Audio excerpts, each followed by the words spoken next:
before we start.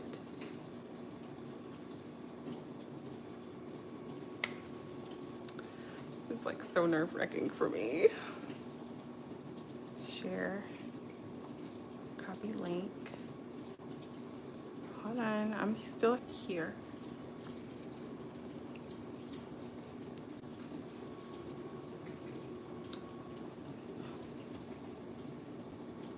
Okay.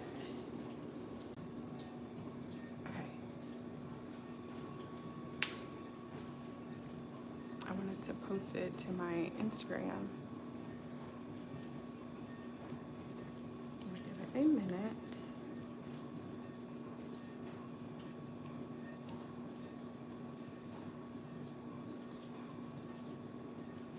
Hey. Okay, I'm just gonna give it a minute. Somebody clicked on it, then clicked off. Like, people are so extra. We just want to see who was on there, girl. If you going live, we want to see who was on there. All right, so I don't want this live to be long, so I am gonna go ahead and start. I just want to go ahead and say, hey, welcome back to my YouTube channel, and welcome back to a live with me. I'm going to just start doing lives on Sundays from my YouTube channel. I'm thinking like every other Sunday. I might do it weekly. I don't know. We'll see how it goes. But in my mind, the goal is to do it every other Sunday. So it's going to be kind of up in the air. But the reason why I have you guys here today is I want to introduce a 5-day mental wellness challenge that I am having and that I'm hosting across all of my platforms here on YouTube, as well as on my Instagram and my Facebook page. This month January is Mental Wellness Month. And in this month, you also see that a lot of people are suffering from like seasonal depression. It's after the holidays. People have like regrets from how much money they spent at Christmas. A lot of death seems to happen around towards the end of the year. So just grief with the money that you spent, grief that you may be experiencing from losing a loved one.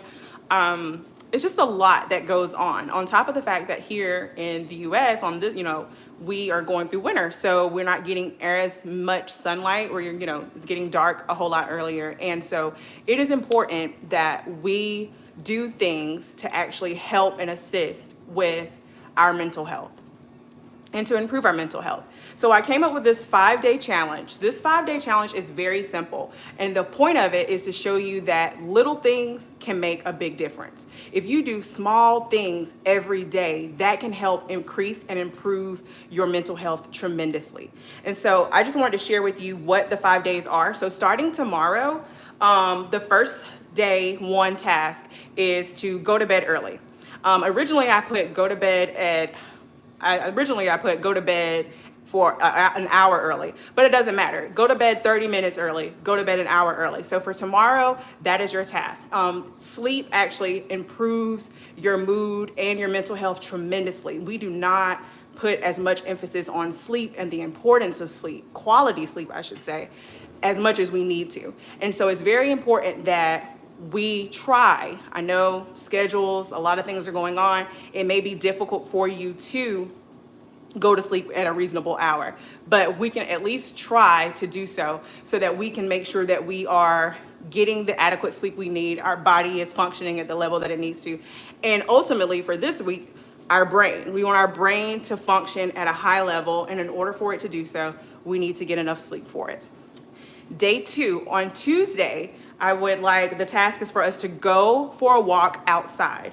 So we're gonna go for a walk outside. Now this is like a 2-for-1 deal, okay? Because going for a walk, physical activity and exercise, we already know that actually improves brain health.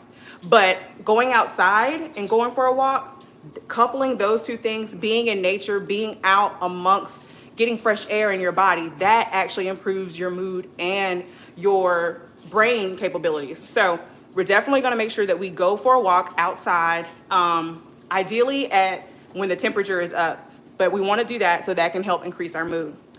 Wednesday's task is to drink only water. Now this is going to be difficult for us coffee people, okay?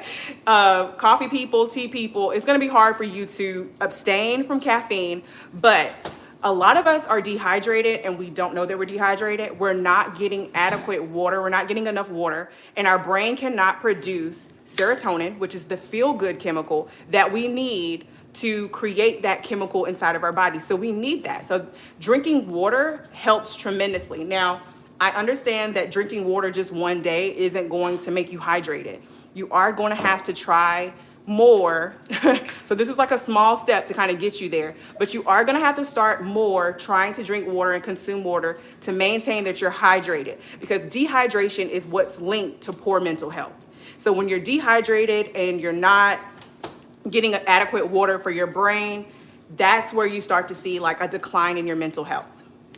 Day 4 on Thursday, I want you to carve out time, make time to do something that you love to do, a hobby. Read a book. It's also bonus points if your hobby that you want to do actually is physical activity.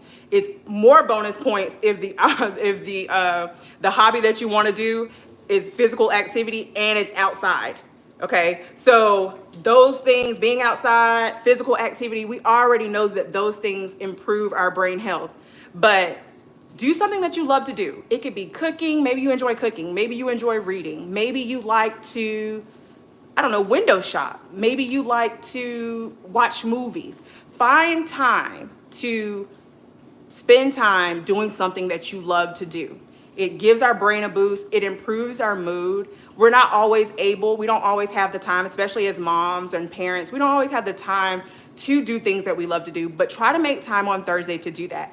And lastly, the last challenge, or the last task, excuse me, on Friday will be call someone you love. Call someone that a friend or a loved one, and it doesn't matter how long the phone call is, make the time to reach out to someone proactively. We are in this text-based, genre, era. Excuse me, I'm using the wrong word. But we're in this text-based era where our preferred method of communication is text. Call somebody on Friday. That's the last task. I want you to pick up the phone and call someone, maybe someone that you haven't checked in on a while, maybe a good friend that you know that you can have a good laugh. Actually, pick up the phone and call them, because calling people actually helps improve. It gives us a sense of belonging. It also helps with reducing the feeling of loneliness. And sometimes we can feel so lonely in this month, with depression, you can kind of feel isolated, and depression kind of makes you isolated, and anxiety does too.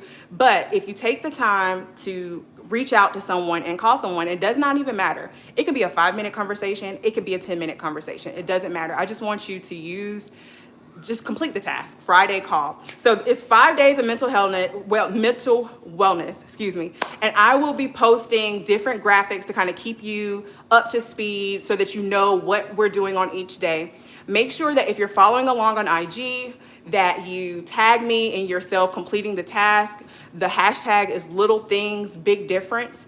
And make sure you tag me, use that hashtag this week as we try our best to improve our mental health and, shake the funk off. We're not going to be depressed in this season. We're not going to be stressed out. We're going to do things to improve our mental health. And this week, I'm hoping that by completing these little tasks, you'll realize that, wow, just doing something as small as drinking water today or going for a walk every day really did boost my mood and really did, increase my happiness. And so I'm gonna stick with it. I'm gonna do this until the springtime.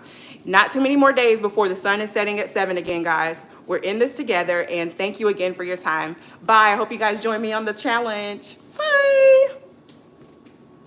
I don't know how to end it. I don't know how to stop it. I don't know. I'm confused.